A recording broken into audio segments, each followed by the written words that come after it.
There you go. But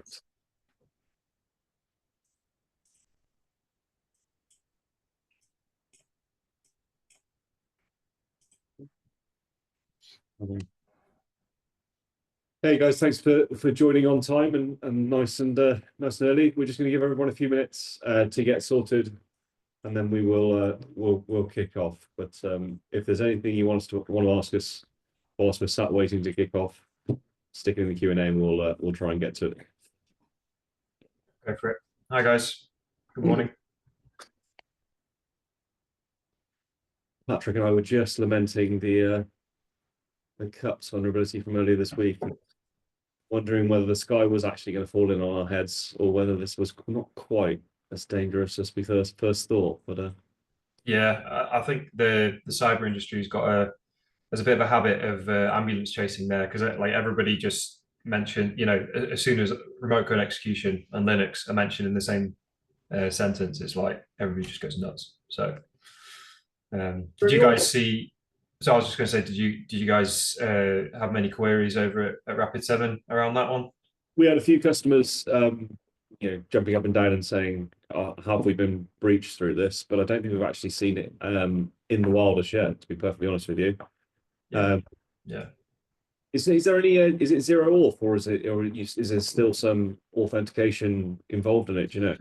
Yeah, it's zero auth, and I've seen it in action. I've seen the POC in action, and it literally takes about 20 seconds to exploit. But basically, the threat actor just adds their own printer, like an attacker printer, and pretends to be a printer, and then that gives them full remote code. So, but just some stats. I think it was something like 70,000 devices are vulnerable to it on Showdown, but in the grand scheme of things, that's not actually that many devices in the grand scheme of the world. So yeah, slightly more slightly less worrying, isn't it? I know we were talking about the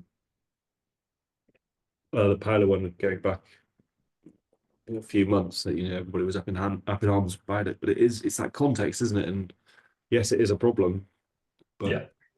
is it really a problem? I mean, it's not the worst thing I've seen done to printers, right? I don't know if you've seen that the pen testing one where they turned it into an AM radio. That's pretty good. No, I haven't seen that one actually. That sounds They quite. changed the way the electricity flows around the circuit boards to turn one bit into an AM broadcast and another bit into a microphone.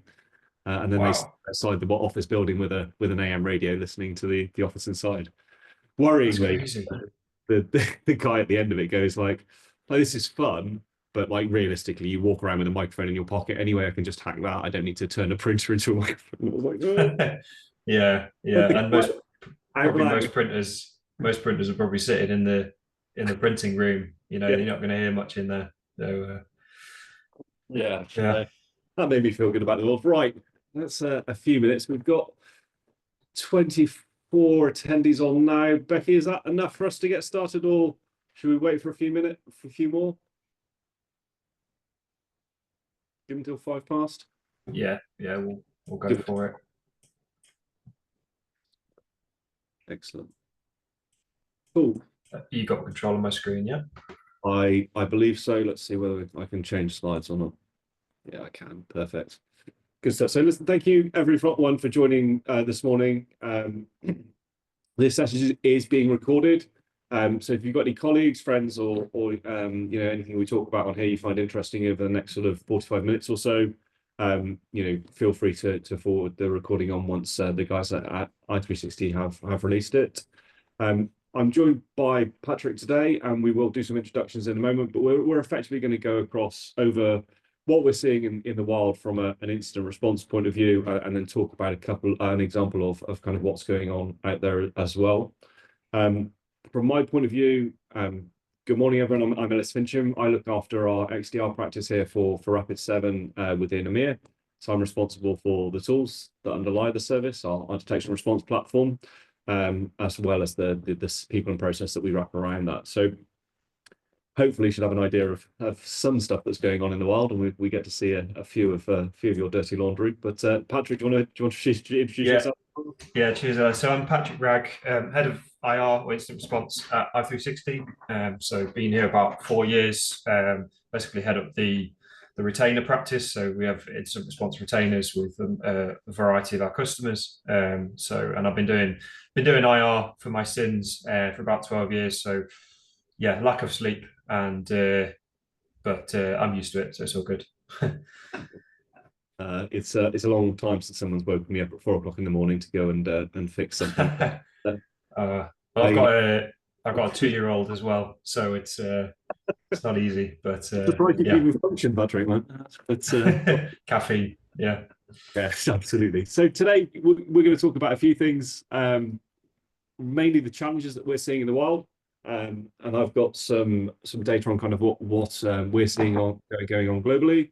We're going to talk a little bit around kind of initial access vectors and some of the trends we're seeing there. And then we're going to dive down into an incident response case with Patrick. As we go through, we're going to do a couple of polls to try and keep it interactive and kind of keep your attention with us. But don't feel like those are the only times that you're able to interact. If you will have a question, Becky's in the back end. She is looking after the Q&A panel for us. So she will answer any questions or push them to us as we're going through. So please do drop something in there if you've got something, a burning question. So without further ado, what are we seeing in the wild? Well, I think probably from your point of view, I'm not going to tell you anything that is wildly different to what you know, right? The attack surfaces are increasing out there. The cyber talent that we're trying to attract into our teams is difficult to come by and sometimes hard to achieve. And the way that we look after our infrastructure and the type of infrastructure that we're having to look after it is changing quite rapidly. And from our point of view, we see customers struggling with those traditional challenges, but also struggling with understanding really what they should be looking after as a SOC team. Visibility into kind of your assets, your cloud workloads, your users is very difficult to piece together. A lot of customers are using different systems to tell them different bits of information and then trying to kind of compile a manual view into that from their vulnerability management solutions, their EDR solutions, their CMDB, their ServiceNow or Jira type solutions to get a kind of a unified view. But that only really tells you what you've got, and then we've got that struggle of how well have we done as an organization in terms of rolling out the tools that we have subscribed to, understanding the posture of those individual assets within our business, understanding whether the tools that we've purchased kind of really are deployed correctly and working. And then really, there's the other challenge of understanding context for a lot of organizations, having really a lot of different threat feeds is kind of muddying the pond a little bit. What we're seeing really is understanding context around your environments is really important, not just from have I deployed my EDR, has it got any vulnerabilities that are exploitable externally, but really understanding what value that has to the business as well, and making that track across into your operations, because that's where we see kind of a lot of customers getting a lot better at cyber hygiene is when they understand what they have. They understand the posture of those assets and the business context and the external threat context of those assets, really, because that can start to then get you to a place where you can get some actionable intelligence and make some real difference on the cyber posture of your organizations. We're also seeing a few kind of trends, I think, in terms of the challenges that customers are seeing. Living off the land attacks is becoming much more common. Those attackers who are breaching organizations and then using the tools that those organizations have in their internally to do all of their reconnaissance and initial access type activities, which means it's much more difficult to pin down and take remediative actions as we're going through. The other kind of challenge we're seeing for a lot of customers is moving to IR creates a huge amount of disruption in their organization, and that's for a number of reasons. With some customers, there's kind of more immature customers, it's because they haven't practiced and they don't have a plan, and people don't understand their roles and responsibilities when something does happen. But for others, it's just the time it takes from engaging your IR team to then rolling out tools to then them doing their investigations means that there's too much of a gap for attackers to exploit.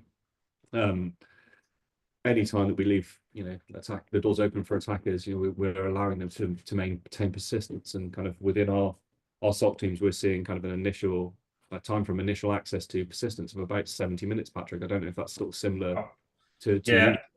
I was just going to ask you what the average actually was. Like, so from initial access to persistence, 70 minutes is your average. Yeah, that's kind of what we're seeing in the wild. Yeah, that's pretty similar to us. And like how long would you roughly say it is from initial access to maybe ransomware? Like, Okay, well, yeah. So I think we're seeing that total kind of pull into days, but that's only really because they've got work to do once they're inside your environment, right? yeah, yeah, Uh, yeah, Getting out, tagging those assets, getting software deployed, getting to the point where they can press the big red button. yeah, But that is creeping down, whereas that would have been weeks, potentially months for some attackers, living off the land in those environments and deploying tools. yeah, Um, with all of the acceleration we're seeing around ML and AI and kind of those types of areas, yeah, those time to breach is really coming down. yeah, yeah. In fact, we see it as quite a big problem. It would be interesting to know from the audience, and we'll stick the poll up now. Actually, when we're trying to protect ourselves, how many? Oh, I'm really sorry, guys. Just realised I was on the wrong screen. You got control? Yeah, it's okay. I just need to flip between that and Mhm. the next screen. So I've just launched a poll there in Zoom. Hopefully you guys have had it pop up. You should have a question, which is how many attack groups are currently active globally. Pop your answers into there. I have a view on this that we've kind of done from our research teams that I'll share once the poll closes. But I'll just give you 30 seconds to do that, and then we'll talk a bit around the outcome of those. Just while you're doing that, so in Rapid 7, like how many full-on IR engagements whereby the threat actor's already got in and then you're investigating it, like how many full breach IR engagements do you roughly have? Maybe a year, maybe that's too many to say, but I've got to answer that question, but I've got a poll on it coming up later on. So what I'm going to do is ah, I'm going to park okay, that question, and I'm going to tell you later on when we go through the instance okay. themselves. Right, we've got mostly back now, so let's see where we get to with that. I should be able to now share results into the poll. Do you guys see that? So top at 40%, it was over 10,000. 7 of you said 5,000 to 10,000. And 5 of you came at 500 to 1,000. I don't want to, give you all a hard time, but nobody actually got it right. So what we're seeing externally, and this is where I think as a cyber industry, we think this problem is bigger than it is. There's probably only between 180 and 200 sort of active attack groups out there at the moment, what we would term as kind of criminal groups that are out there operating for profit. Now, when you take into account kind of cyber activists, cyber mischief makers, individuals, that probably creeps up to sort of another 200 groups, so somewhere in the region of 400. But yeah, for most intents and purposes, our research is telling us there are less than 500 active attack groups out there at the moment. Now, they change weekly, the people flow in and out. And I think that what we've done is, instead of clearing the old data out, we've just assumed that if this group has attacked somebody once, they're out there doing it again. And often what we're seeing in the real world is actually those groups are consolidating. There's only so much talent, in the same way that there's only so much talent for us as SOC teams. And the people that we have to defend against is quite small. So it's not a hill that we will be unable to climb. So I think that's one of the things that we'd like to make sure that we kind of talk about, is actually the problem's a lot smaller than we think it is. I've got a hand up from Will Sullivan. So let's see if Will's popped a question in or not. I don't think you can come off mute, can you? Well, or can I? Can I ask you Hello, that? can you hear me? I can indeed. I think I've been able to take you off mute. That's great. Thanks, Ellis. Just a quick question there. You mentioned for the living off the land attacks, is the time to breach, did I hear correctly? Is that down to 72 hours now for a full breach? 70 minutes, Or sadly. 70 minutes, sorry. Okay. Yeah, for persistence. I mean, in terms of full breach, as we were saying around the kind of ransomware stuff, deploying tools and getting to them to a point where they are ready to launch could be, could be a couple of days. But to get them to a point where they have persistence in your environment, they have, accounts associated with them that they can move and use. Yeah, we're seeing that time coming down to kind of, just under 70 hours. I don't mind, if you don't mind, I've just got a bit of a use case actually. We had a client 2 weeks ago where they'd got access to their AVD environment, so Azure Virtual Desktop basically environment through Office 365 credentials compromise, and basically within about half an hour, they'd rolled out 2 different backdoors on about 3 different servers.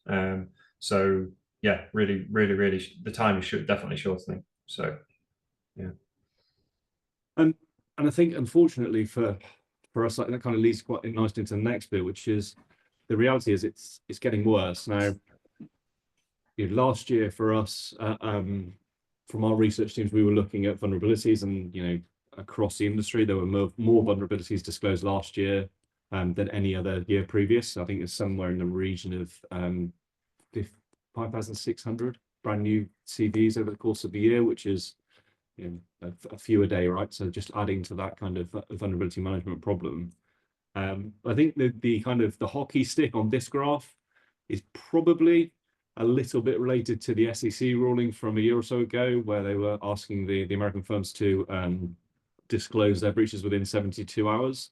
I think that kind of 1,802 number is probably a little bit lower than it should have been. If we'd have had the same legislative hygiene, I think that would be more of a straight line than a hockey stick.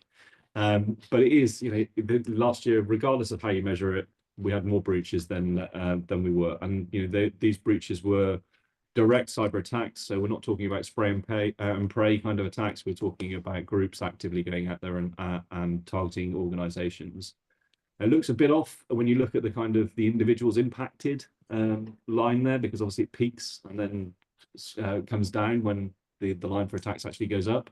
I think that, for most of us, you can explain that away with things like they've moved, for the attackers moved from targeting your mum and your dad and individual personal devices for quite small ransomware rewards to, that corporate environment. I think if we look at things like the Conti releases from a year or so ago, that illustrates to me, at least, that those types of organizations are now corporate organizations, and they have marketing and HR and finance, etc., as well as guys with hands on keyboard breaching organizations. So it is becoming a more professional organization, and the rewards out there are increasing. Some of the pivot to AI attacks, I think, has scared us, I think, a little bit around kind of the type of things that are happening. We saw a few that are full video and audio type Zoom meetings where there are no people on the meeting other than the customer, and some large breaches going on there around money. I think one of them was 25 million so far this year. So it is ramping up. And on that point, and to Patrick's question earlier, if you were to think about Rapid7 and to give you kind of some metrics around kind of what we do, we've got 2,500 customers under management, about 3 million endpoints that we look after globally. How many major incidents do you think we had last year in our MDR service? And I'll just launch the quiz so you guys can all give me an answer, and I'll just give you a minute to put your answers into there. Do you want to have a go live whilst we're talking, Patrick? What do you reckon? Well,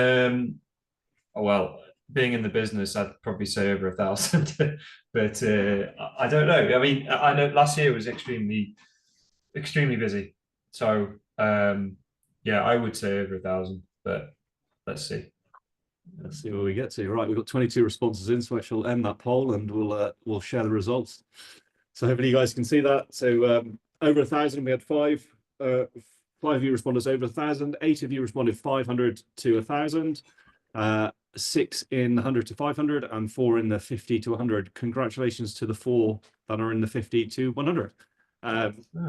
So we had 86 major incidents last year where we had to pivot into IR. Now that's not everything that we did. You know, there will be small things that would have lived and died in the SOC. But those, those breaches basically accounted for 86 of the incidents that we got onto last year. And I want to talk a little bit around kind of the initial access methods that we're seeing, because I think this is, again, one of those points where I've shared some data with you, Patrick, and you've gone, actually, that looks very similar to what we've got. For us, you know, there were 3 major areas that we saw, you saw breaches last year, really. No MFA, or, you know, valid accounts with no MFA, and we know kind of really that is service accounts, non-human accounts that are being exploited. And for us, really, you know, I think there are some things that organizations can start to do on those non-human accounts that can help us to limit. You know, we were talking a few weeks ago around kind of zero trust, and the fact that, you know, zero trust is not a product, it's a process effectively. And, you know, it's for those accounts where we can't apply MFA, and you know, they are non-human interactive accounts, there are other things that we could start to do, start to limit, you know, geographically who can access those accounts, start to think about, you know, locking them down to the accounts that actually need them and stuff like that. So we need to have a think around that. But I think, you know, the other one for me is vulnerability management. For us, you know, if you look across no MFA, vulnerability exploitation, and cloud misconfiguration, that accounts for nearly 80% of the breaches that we encountered last year. And for me as an idiot, I go like, well, 80% of my stuff happened there. That's the things that I need to worry about, the kind of the AIs and the really sophisticated attacks. They're going to happen. I'm going to have to deal with them, but I want to close the doors on all of the other attacks that are out there. And whilst me shouting at you, you know, patch your stuff, you know, get out there and patch your servers and assets, because why wouldn't you?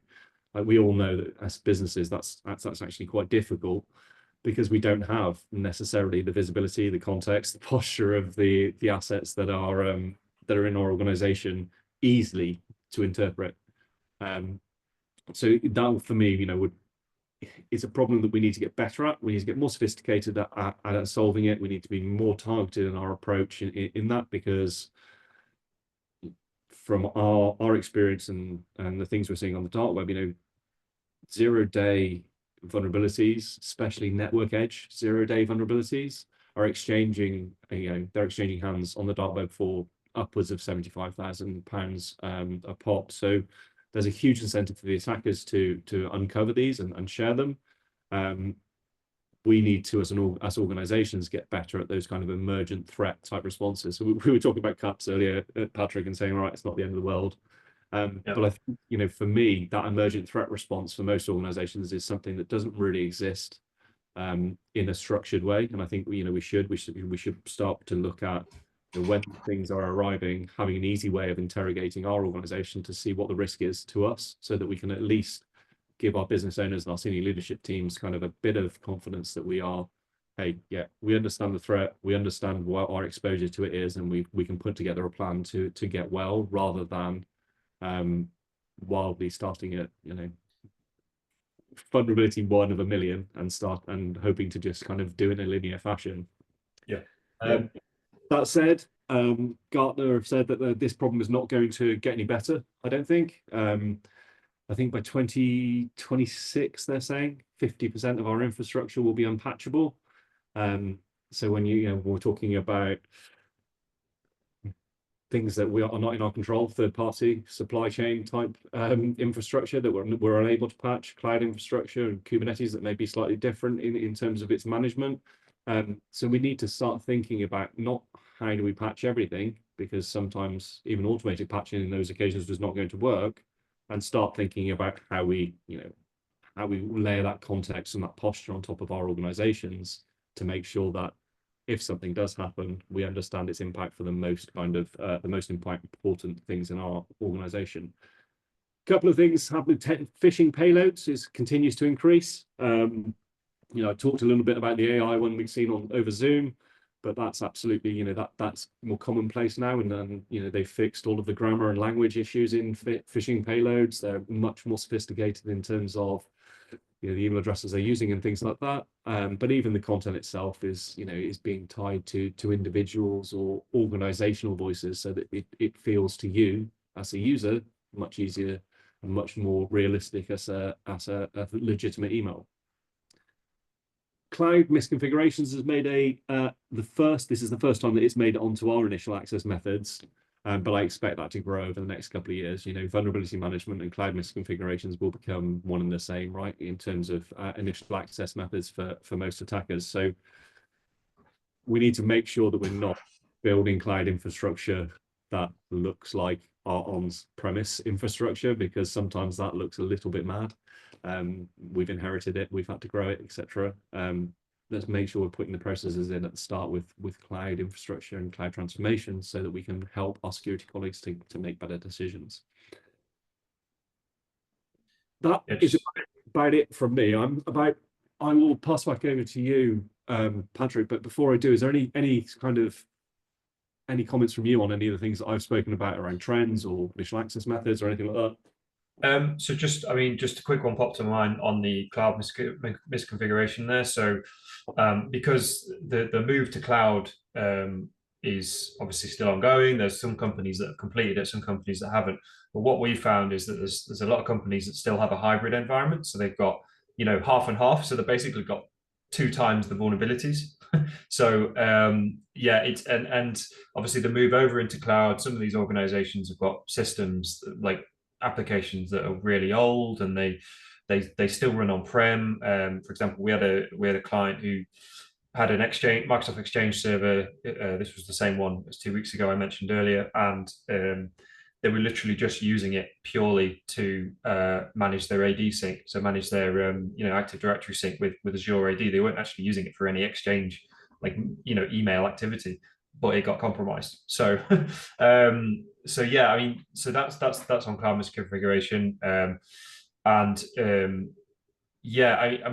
We're seeing exactly the same, very, very similar stats to this. Phishing is not as common as it used to be.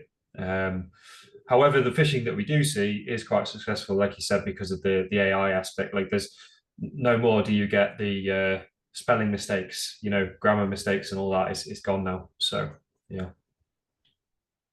Cool. Well, listen, I'm gonna pass across to you. We're going to dive down into that incident. Before we get going on the kind of main incident, any other questions? I don't think there's anything hanging around in the Q&A from the audience, but if there is anything, do push it in, and we'll try and answer those as we go along. Yeah, sounds good. Okay, cheers, Ellis. So this was a recent incident case that we i360 came across working alongside Rapid7 in January this year. We've had a few incidents that have been since then, to be fair, but this was kind of a really good use case to use, because it kind of highlights the kind of how effective both of our teams work together. So without further ado, the industry for this organization was in the utilities. So normal for this organization would be the likes of energy readings, renewable energy. They had a large renewable energy infrastructure, infrastructure maintenance. So, keeping the, meter readings and all that up and running, sending engineers out, the usual payroll, HR, that kind of thing, that is obviously a big target for attackers. And they had an annual revenue of about 450 million pounds a year. So employees were about 1,000. They had about 12 IT staff, which was a bit of a limitation. That's not many. Some IT admins in this chat might be thinking, God, that's not many for 1,000 staff. But anyway, IT always gets dragged through the dust. Their cyber defenses is they had standard Windows Defender, and then they had the Rapid7 Insight IDR. So that was the Ellis, would you call it like an advanced SIEM? What was the best way of? I really don't like next gen or advanced SIEM, but I think that's buzzwords probably we fall into, because we're taking that kind of holistic picture across, log data, Yeah. infrastructure data, network data, and endpoint data, and then kind of bubbling them up. In fact, from your point of view,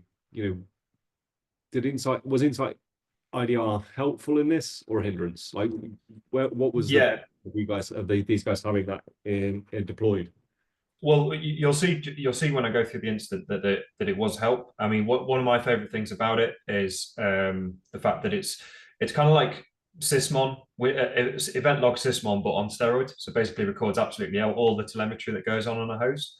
And it's a seam in the way that it also combines that with like network logs and things like that, and AD logs, so logins and things like that from AD. So from an IR point of view, when we've done instance using Insight IDR, we almost don't need any extra of the tools. And when we do, I mean, we typically use Velociraptor, so that's another Rapid7 tool. But we typically use Velociraptor, but in most Rapid7 instances, we don't need anything else in addition to Insight IDR. So yeah, it is good. But in this case, the customer just had the standard Windows Defender, so they didn't have like the EDR version, didn't have Defender for Endpoint, and obviously, and Rapid7 Insight IDR, it wasn't the EDR version in this case, so it was just the advanced, so they didn't have the EDR add-on. So the background, so 23rd of Jan, there's a 0-day for a specific VPN appliance released into the wild. For those of you who have this specific VPN appliance, can probably guess what that was around the time. 24th of Jan, POC was released for the 0-day on GitHub. So basically it's free reign. Anyone can see that POC. So anyone can see the code. Attackers go absolutely mad for that because they're like, right, we can start putting this into our own code and attack chains. Then on the 26th, mitigation was released by the vendor, but by then it was too late. So the customer had already succumbed to being compromised for this vulnerability. So I'm just going to start on the timeline. So at 7:30 on the 26th, the 0-day was exploited to gain root access to the VPN. So this is from the attacker's point of view. The VPN user session allowed the VPN user session token was stolen for the account Bob. Roughly 12 minutes later, the threat actor then logged in to the customer domain. About 18 minutes later, and then they performed an RDP scan from the attacker machine. So those of you that know about VPNs, is if you can compromise a user session, if you can masquerade as another user on a VPN, you can basically log in using any device you want. So in most cases like this, you'll see it's like desktop dash and then a load of random letters because that's the attacker's virtual machine that they're using to connect in. It's not actually a valid company device, but the VPN doesn't know the difference. So now onto the Rapid7 point of view. So at this point, it didn't see anything because the 0-day, because the VPN basically wasn't under the remit of Rapid7, the logs weren't being sent. Then again, at 18 minutes to again, this was on the VPN on the attacker's side, so nothing was observed. Then previously, Rapid7 observed previously unknown device, desktop-21A3C being authenticated from Bob. So this was the first alert. Then we see the same desktop just performed an internal RDP port scan. So moving on. So we're now just after 8, so at 9 minutes past 8. The attacker then RDP to Windows Server 1. So this is now, the attacker is now on the customer server. Then they dumped LSAS using the com services.dll technique, which is a living off the land technique, which Ellis mentioned earlier. Then the attacker cracked the password hash for service admin, which is a domain admin used across the organization. And then 2 minutes later, they authenticated as that service admin, domain admin. So from Rapid7's point of view, at 9 past 8 again. So Bob just RDP'd to server 1 for the first time from a suspicious desktop. And yeah, the quick question in the chat there. Yeah, we'll send out a copy of this presentation. No worries. At the same time, so 8:15, Bob just performed a process dump of LSAS critical alert. So this is the first absolute critical alert, which obviously alerted the customer. And just FYI, the customer was managing their own Rapid7 as well. So this wasn't a managed Rapid7 device. The customer was watching the alerts. Then at again 29 minutes past 8, nothing seen on this point because the attack, this action, so the cracking of this password hash was done offline, so it was done on the attacker's machine. So obviously no Rapid7 agent on the attacker's machine. Then at 12:30, basically 2 minutes later, Bob has just been replaced with a highly privileged domain admin. So again, critical alert. So this is where the i360 team got involved. So roughly about 8:15, once this first critical alert came in, the customer notified our IR team and basically said, yeah, I think we've got a breach, guys. We jumped onto their Rapid7, had a look, we started investigating using all the, all the search capabilities and all the alerts. And then onto the next time limit. Sorry, I'm going too fast. So at 37 past, so we're at this point, we're roughly about an hour in to the attack. The attacker installs smoke loader. So this is a well-known backdoor used for, usually it's early on in the kill chain, so it's the early access. It can be dropped via phishing or other methods, but in this case, it was literally just dropped via RDP. The attacker then RDPs to 3 other servers and installs smoke loader on those servers as well, and then tumbleweed. Nothing happens after that. Patrick, is that, you talk about RDPs there, is that because remote access Trojans, those are kind of, rats are kind of pretty common in our thoughts, but how common is it for an attacker to RDP like that? Very common in this case. So in the case of like a VPN compromise, whereby the attacker is literally just able to RDP to the network through the VPN, because they're basically treated as a machine on the inside of the network. It's very, very common. Whereas in the kind of initial, if an attacker compromises an end client like a laptop, it's more common that like a backdoor will be installed, like a piece of malware, because it's going to be difficult if you're just a standard laptop user, like HR or something like that. You're not going to be able to RDP to the to the main servers. You'd hope so anyway. So You would hope. Yeah. So at the same time as when the attacker installed a smoke loader, another critical alert, and again another alert at this time here for a lateral movement, and then no more alerts after that. I wonder why. So at this stage, so by 8:45, roughly about an hour and a quarter into the attack, we found 3 servers with smoke loader on, 2 compromised user accounts, and a vulnerable VPN. So we eradicated it. So we got rid of the 3 servers. We isolated them. We reset the user, disabled the compromised user accounts, and then we took the vulnerable VPN off the network. So this customer was saved. Which sounds like, reasonably simplistic answers, right? But we find this kind of like being able to remove an asset, being able to remove a user from the network helps throw a containment net around attacks to allow you some breathing space. Yeah. To get the right things done. Because if we, for those customers who don't, it's often a mess when they walk in the next morning, right? If you can't take those immediate actions, this attacker could have wandered around the network for hours, RDPing onto other servers, deploying more smoke loaders, deploying other nefarious tools, and then suddenly you've got hours or days of rebuilds and reformatting machines. So those containment actions, I think, are really important for most organizations if they're looking to kind of just limit the blast radius of those attacks. Yeah, this incident I mentioned that we had 2 weeks ago, that we had to be careful with. So what when you deepen an IR engagement, basically you have to be careful not to try and contain it drip by drip, because if you do that, it can let the attacker know that you're onto them. So you got to be careful. So the attacker will be watching it all the time, and like, let's say they see Velociraptor being installed, they see an EDR being installed, they're going to think, oh god, right, let's change tactics, let's move to something else, or even let's install a backdoor somewhere really hidden and just sit on it for a week or 2. So if you are going to eradicate, you've got to make sure as an IR team that you know exactly where the attacker has been, and what they've done. So in this case, we found all the 3 servers. Rapid7 basically enabled us to do the forensics enough to know exactly what the attacker had done and where they've been. and we were able to eradicate them. If they didn't have Rapid7 in this case, or another tool that can give you all this visibility, it would have been a lot more difficult. This incident would have dragged on maybe a day or two. So yeah. So getting that sorted. If you hadn't have got into that one, sorry, just no, go for it. Yeah, I'll go back. Yeah, that's fine. I'm just thinking, like, we talked about ransomware earlier, and we were trying to kind of work out between us, from initial access to actually deploying.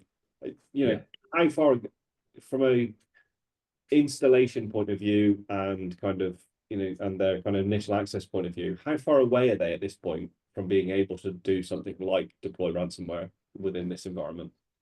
So, as in at the stage that we found them in this case? Yeah. If for example we hadn't, and we'd have just let them go, what sort of time frame do you think would have been this customer? Yeah. So in this case, so usually in these kind of attacks, you'd see some sort of data exfil as the kind of middle point. So you'd see the initial access, then you'd see the recon. We assume that the attacker was getting onto installing SmokeLoader on 3 servers as a kind of foothold, to get a foothold, rather than just having all the regs in one basket and just installing it on one server.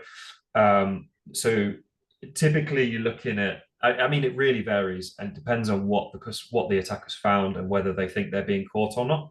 But on average, I would say you're roughly about a week until the actual ransomware takes place. So that's sort of similar to what we see. They tend to be quiet, quick, in a corner somewhere, building their attack, and then when they're ready, it's go. And then everyone's running around with their trousers on fire, right? Because it's real good fun. Yeah, exactly. I think we've got a few questions on the Q&A that the audience have put to us. So I'll take them from the top, shall I? Yeah. I suppose I better take the Rapid7 one. Is Rapid7 Sophos MDR? And then I'll let you answer one of the more technical ones. But Eileen, so Sophos MDR is based around endpoint. So it's an agent that's being managed by the team there, and they're reacting to alerts on it. We are similar, but not the same, I would say. So from an endpoint point of view, we will have similar detections to Sophos. I think the value that Rapid7 is really driving is giving you that holistic view of what's going on. So not just taking endpoints in isolation, but also relating that to your existing security infrastructure, your existing IT infrastructure, your network, your cloud infrastructure, to give you a view of everything that's going on. So not just, hey, this happened on an endpoint, but we can then start to pull out kind of root cause analysis and blast radius of attacks. So very similar in some ways to Sophos, in that it is a managed detection and response service, but it's very different in terms of the focus of that detection and response. It's not just endpoint; it's more holistic. Thanks, Ellis. So question from Will O'Sullivan. Lucky guy, you've had 2 questions now. So are there many backdoor applications like SmokeLoader used in attacks like this? It's becoming less and less common. And I think part of that is because antiviruses and EDRs are becoming better and better at detecting these backdoors and stuff. So I'd say that the bane of my life was probably Cobalt Strike, a piece of malware called Cobalt Strike, being released 2 or 3 years ago now, because that was designed by pen testers. So it's designed to be good. And we're just seeing that less and less now. We're seeing more and more remote management software uses backdoors. So like your TeamViewer, ConnectWise, Screen Connect. I mean, we had a customer that got breached with Screen Connect last month, and as in the backdoor was Screen Connect, and we could see in all of the settings, all of the the config of the agent when it was installed, that the attacker had stopped it from showing in the icons in the bottom right, stop notifications showing up, even stopped the logging. So ConnectWise is a legitimate tool, but it was being used by the threat actor, and none of the communications that they were doing was being logged. So and it's only now that we're actually seeing EDRs and AVs pick up on these tools, because before they wouldn't be malware, because they're just just remote management tools with from a legitimate company. So Hey, it's Yeah. literally on the front of the Manchester United shirt, right? But I would never want it anywhere near Is it? our environment. Yeah. So It's a good yeah, advert. India, I think is it's on the front there. So yeah. We've got a couple of questions around kind of VPNs as well. You know, are they secure? You know, if we'd have just updated the vulnerability, would this have avoided it? I mean, from my point of view, the reality is we're seeing in research, those network edge devices, Move It, Crush, Paolo, all of those types of vulnerabilities that we've seen this year are very lucrative for the attackers. I don't think we should stop using VPNs just because they've started targeting them. I think they're just targeting an area that we've been less bothered with traditionally. You know, they've been targeting users and software and you know, those types of things, and now they're targeting devices that are important in the attack chain. So I don't think we should stop using them. I think we should start updating them properly and keeping some more controls around them. But from your point of view, Patrick, what's your opinion? Yeah, I agree. I mean, I think it's the old you know, petrol and diesel thing. You can't we should probably get rid of petrol and diesel, but if we were to get rid of it overnight, it would cause a lot of issues. So the same with VPNs. It would. I think there's a lot of old technology relying on them, and obviously with COVID coming in, a lot of people working from home, so they are needed. But I think there are some better technologies out there now, like Office 365 desktops, like direct VPN as well, AVD as well, because you know it's all secured by MFA, and but I think VPNs are always going to be targeted because it's basically it's sitting in your DMZ, it's sitting outside your defenses to the most part, and it's got a direct like LDAP connection in to the network, so it's always going to be targeted. And if you find a 0-day on a VPN, it's golden. Like you're pretty much guaranteed to get a load of breaches. So yeah. Will's just popped another question in and as we're talking about VPNs, it makes sense to cover it. Was it an SSL VPN that got compromised in the case study? Yes, it was. Yeah. Yeah. I thought it might be. Okay, cool. Yeah. We've got another few questions. One from Jennifer Wilson. What did the I360 IR action plan look like? Oof, okay. I don't know if we've got the time to go through it all. But when we so an action plan can be, usually we follow the SANS process. So the SANS process of IR, which is the preparation, identification, containment, eradication, and lessons learned. So sorry, recovery and lessons learned. I should know that. I've been doing IR for a number of years now. Yeah, so basically at a certain point in that, which is usually just after the kind of identification stage, when we've got an idea of where the attackers have been, what they've done, and what kind of foothold they've got, then we put together a full action plan of basically the initial remediation plan, which, or you could also call it containment remediation, same thing really, but containment plan to get basically at least allow the client to then resume normal business operations.